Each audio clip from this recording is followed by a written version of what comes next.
Bismillahirrahmanirrahim. Dalam hidup, amanah terbesar adalah diri kita sendiri. Karena sejatinya, setiap diri adalah amanah terberat dalam hidup. Amanah terbesar yang harus kita laksanakan dengan sebaik mungkin. Yang harus kita tunaikan dengan sebaik mungkin. Mampukah diri ini berjalan sesuai dengan apa yang Allah kehendaki, atau justru malah mengkhianati apa yang Allah telah perintahkan? Ya, oke lah. Setiap manusia memiliki kekurangan dan kelebihan, tetapi kita dilengkapi oleh akal dan pikiran. Allah memberikan hati kepada kita agar kita mampu membedakan mana baik dan mana yang buruk, mampu membedakan mana yang hak dan mana yang batil. Seperti dalam surah Al-Ahzab, Allah menjelaskan, Bismillahirrahmanirrahim, sesungguhnya kami telah menawarkan amanah kepada langit, bumi dan gunung-gunung, tetapi semuanya enggan menerima amanah itu, dan mereka khawatir tidak akan melaksanakannya. Lalu dipikullah amanah itu oleh manusia. Sesungguhnya manusia itu sangat zalim dan sangat bodoh. Ayat Allah ini, firman Allah ini tidak salah, karena begitu banyak manusia yang Allah ciptakan, namun mereka hanya membuat kemungkaran di muka bumi. Padahal tugasnya di dunia adalah menjaga keseimbangan bumi, menjadi sebagai seorang khalifah, karena setiap dirinya adalah khalifah, setiap dirinya adalah pemimpin. Namun mereka mengkhianati, mengingkari apa yang telah Allah berikan. Padahal setiap anak manusia, setiap anak Adam dilahirkan dalam keadaan suci, dalam keadaan fitrah. Namun karena nafsunya, dia menjadikan dirinya sebagai budak setan, budak iblis, dan budak nafsu dirinya sendiri. Mereka lalai. Mereka meninggalkan sholat seenak hati. Mereka begitu angkuhnya. Ingatlah kisah iblis yang diusir dari surga karena kesombongannya menolak mematuhi perintahnya Allah untuk memberikan penghormatan kepada Adam, kepada Nabi Adam alaihissalam, sebagai bentuk untuk memuji kuasanya Allah atas ciptaannya Allah pada saat manusia pertama kali diciptakan. Dan sedangkan manusia yang tidak mau bersujud kepada Allah, apa berhak dia dikatakan sebagai manusia? Apa dia berhak dikatakan sebagai makhluk mulia? Sedangkan dirinya saja tidak mau bersujud kepada yang menciptakannya. Apakah hatimu begitu keras? Kamu marah dan kamu menyalahkan Tuhan, kamu menyalahkan Allah ketika hidupmu hancur, ketika hidupmu berantakan, ketika urusanmu tersendat. Kamu marah dengan keadaan, kamu menyalahkan Allah, kamu menyalahkan penciptamu sendiri, sedangkan engkau tidak melihat kesalahanmu. Engkau tidak mengkoreksi dirimu sendiri. Engkau marah saat diingatkan. Engkau memberontak saat dinasehati. Engkau mencela dan mencaci maki saat ada kata-kata dakwah yang melewatimu. Hatimu panas ketika orang lain mengingatkan tentang kebaikan, padahal tugasmu adalah menegakkan amar ma'ruf nahi munkar, menyebarkan dakwah amar ma'ruf nahi munkar, menyebarkan kebaikan di muka bumi, sebagai penjaga alam semesta, sebagai pelindung alam semesta, sebagai khalifah di alam semesta, sebagai khalifah yang Allah ciptakan di muka bumi. Ingatlah ketika Allah begitu menyanjungnya kita, menyanjung manusia di hadapan para malaikat dan di hadapan para penduduk langit, ketika Allah mengatakan, dijelaskan dalam surah Al-Baqarah, sesungguhnya aku hendak menciptakan makhluk di muka bumi yang akan menjadi khalifah.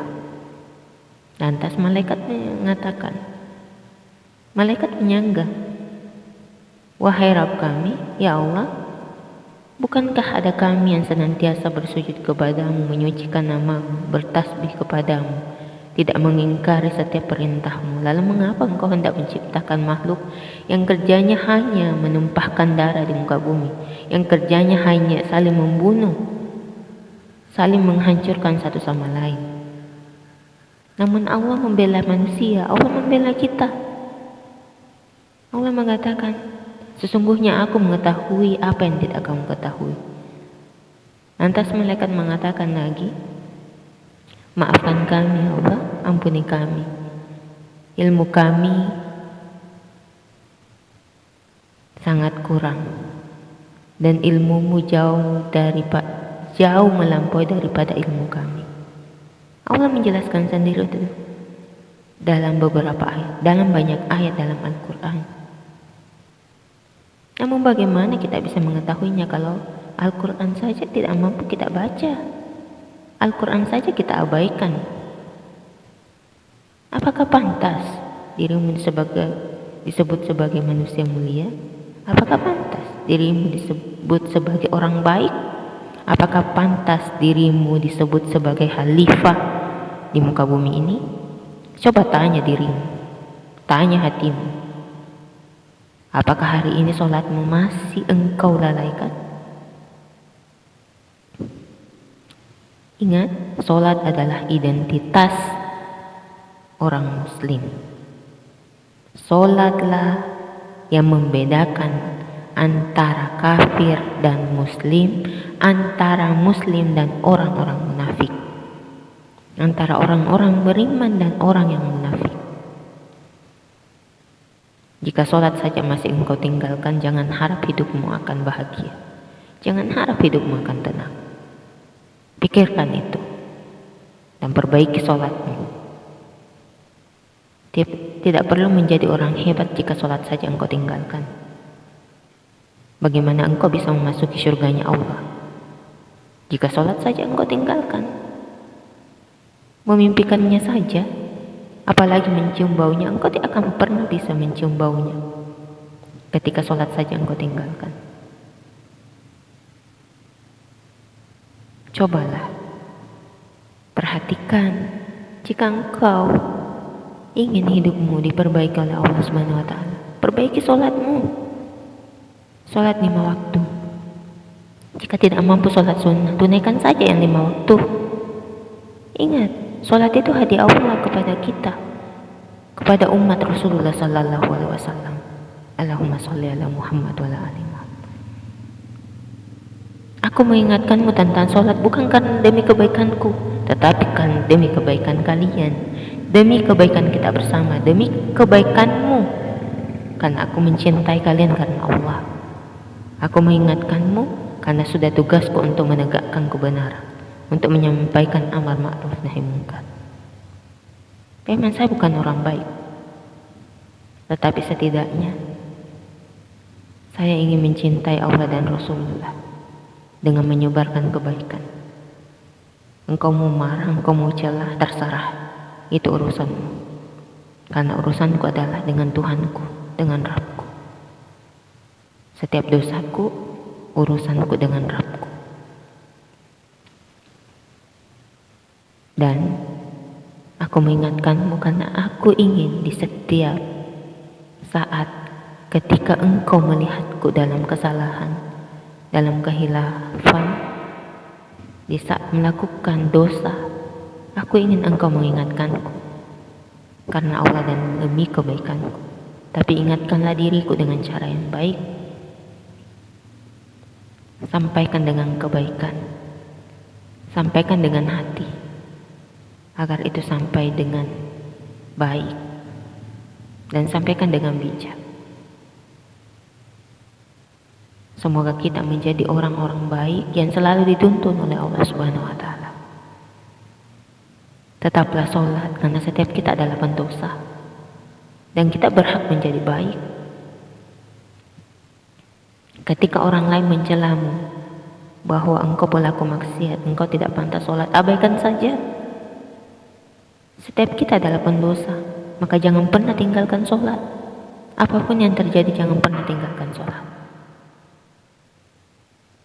Mau dunia kita hancur atau apapun itu, mau kita dipatahkan semangatnya, mau kita dicela, dimaki, mau kita ingin dibunuh karena melaksanakan sholat, abaikan saja.